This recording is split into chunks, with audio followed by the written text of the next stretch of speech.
Considera-se empresário quem exerce profissionalmente atividade econômica organizada para a produção de bens, circulação de bens ou de serviços.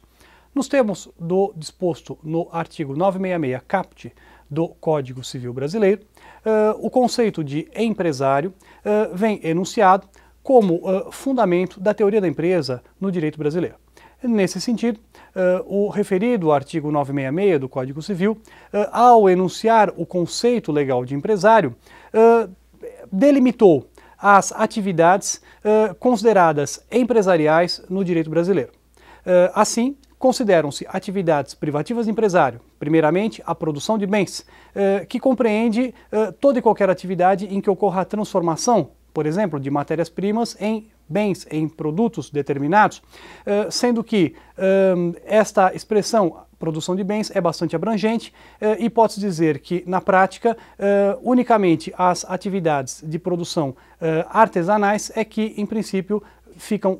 permanecem fora do rol de atividades consideradas empresariais no âmbito da produção de bens. Em segundo lugar, atividades de circulação de bens. A circulação de bens, tradicionalmente denominada comércio,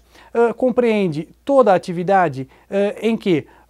determinado bem é adquirido do produtor e revendido, seja no atacado, em quantidade, a outros empresários, seja no chamado comércio de varejo, diretamente ao consumidor, que será o destinatário final. Nesse contexto, convém observar que a grande maioria das atividades de circulação de bens está compreendida dentro do conceito legal de atividade empresarial,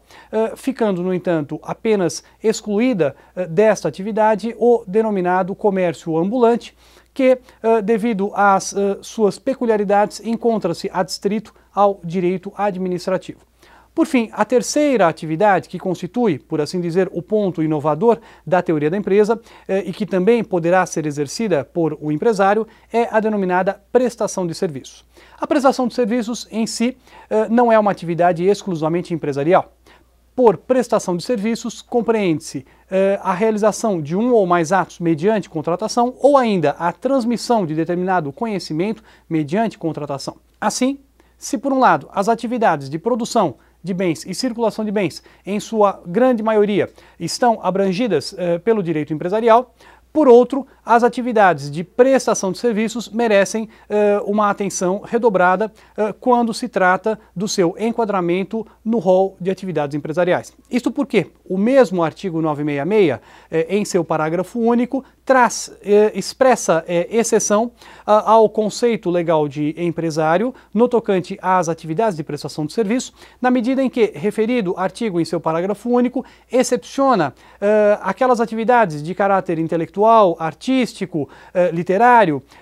mesmo que nesses casos o prestador de serviços conte com o auxílio, com o concurso de auxiliares, sendo que estas atividades, que em grande parte correspondem às denominadas profissões liberais, como a medicina, a engenharia,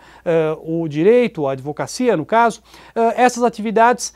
devido às suas peculiaridades e pelo fato de envolverem um elemento fundamental, que é a pessoalidade, via de regra, permanecem fora do direito empresarial. Disso resulta que estes profissionais, assim denominados profissionais liberais, como regra, devem inscrever-se em seus respectivos conselhos que fiscalizam as suas profissões, como a Ordem dos Advogados do Brasil, os conselhos de medicina, engenharia, odontologia e por aí afora.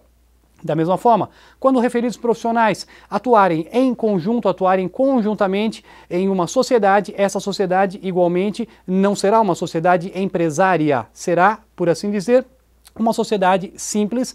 com registro em cartório de registro civil de pessoas jurídicas, sendo que no caso dos advogados, por disposição expressa do Estatuto da Advocacia, as sociedades de advogados deverão ser registradas diretamente na própria Ordem dos Advogados do Brasil. Convém ainda ressaltar que, efetuada esta exceção, no tocante, grosso modo, aos profissionais liberais, em virtude da pessoalidade que cerca a sua atividade de prestação de serviço e que os coloca fora do âmbito das atividades empresariais, posso dizer que quaisquer outras atividades de prestação de serviço que sejam prestadas de modo impessoal, que compreendam na sua prestação, na sua execução, o que o Código, em seu artigo 966, parágrafo único, denomina elemento de empresa. O elemento de empresa, por assim dizer, pode ser convencionado como sendo a organização racional dos fatores de produção, que por si só é sinônimo de impessoalidade, sempre que uma determinada atividade de prestação de serviço, diga-se, que não corresponda à produção nem à circulação de bens, mas que unicamente compreenda prestação de serviços, envolva na sua execução elementos de impessoalidade, por exemplo, o transporte coletivo, por exemplo, as atividades, assim, serviços de telefonia, de transmissão de energia elétrica, de telemarketing, os serviços relacionados a emissoras de rádio ou televisão. Apenas para citar alguns exemplos, são atividades que, ao par das suas peculiaridades, são desenvolvidas, são executadas de modo impessoal, sem qualquer elemento de pessoalidade. Aí, portanto, estará presente o elemento de empresa e, destaque, referidas atividades estarão compreendidas dentro do rol de atividades empresariais e, portanto, sejam exercidas de forma individual, por uma pessoa natural, no caso o empresário, sejam exercidas através de uma pessoa jurídica denominada empresa individual de responsabilidade limitada, ou ainda sejam exercidas coletivamente por duas ou mais pessoas reunidas em uma sociedade empresária, estarão invariavelmente sujeitas à disciplina do direito empresarial.